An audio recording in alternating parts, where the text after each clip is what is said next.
रानी की जय। जय सिया रामचंद्र की जय।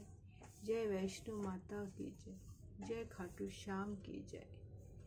আজ আমি শ্রীমদ্ ভগবদ গীতার তৃতীয় অধ্যায় কর্মযোগ শ্লোক 38 পাঠ করছি।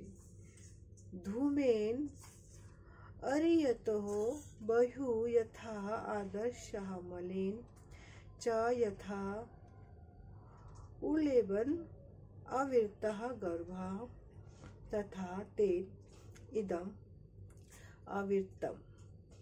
অনুবাদ, অগ্নি যেমন ধোঁয়া দ্বারা আবৃত হয়ে থাকে, দর্পণ যেমন ময়লার দ্বারা আবৃত হয়ে থাকে, অথবা গর্ভ যেমন জরায়ু দ্বারা আবৃত হয়ে থাকে, তেমনি জীবাত্মা বিভিন্ন মাত্রায় এই কামের দ্বারা আবৃত হয়ে থাকে। জয় শ্রীকৃষ্ণ, জয় শ্রীকৃষ্ণ, জয় শ্রীকৃষ্ণ। শ্লোক 39। আবৃত্তম জ্ঞানম এতন জ্ঞানিনঃ নিত্য বৈরিণঃ কামরূপেণ কৌন্তেয় দুষ্পুরেণ অনলেন চা। অনুবাদ, কামরূপী চির শত্রু দ্বারা জীবের শুদ্ধ চেতনা আবৃত হয়। এই কাম দুর্বারিত অগ্নির মতন চির অতৃপ্ত। তাৎপর্য, দুটো শ্লোকের তাৎপর্য হচ্ছে এই: জীবের শুদ্ধ চেতনা সাধারণত আমাদের একটা আবরণ দ্বারা আমরা ঢেকে থাকি। যেমন অগ্নি ধোঁয়ার দ্বারা ঢেকে থাকে, দর্পণে ময়লা থাকে, আর গর্ভ হচ্ছে জরায়ু দ্বারা। কিন্তু এক সময়ের পরে এই সমস্ত আবরণটা মুছে যায়, সরে যায়।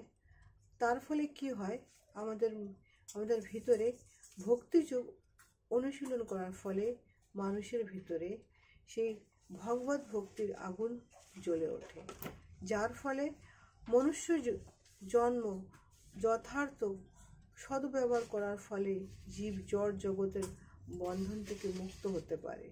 মনুষ্য জন্ম লাভ করার ফলে জীব তার শত্রু কাম প্রবৃত্তিকে দমন করে সেই সদ্গুরু সেই কৃষ্ণর কাছে যেতে পারে।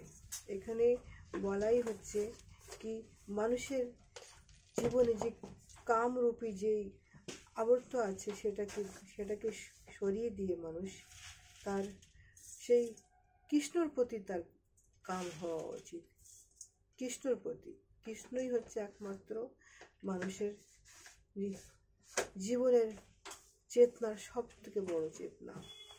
যার জীবনে কৃষ্ণরূপী চেতনা জাগ্রত হয়, তার আর কোনো কিছুতেই লাগে না। কৃষ্ণ ভাবনা, কৃষ্ণ চেতনাই হচ্ছে সব থেকে বড় চেতনা এই জগতের। জয় শ্রীকৃষ্ণ, জয় শ্রীকৃষ্ণ, জয় শ্রীকৃষ্ণ।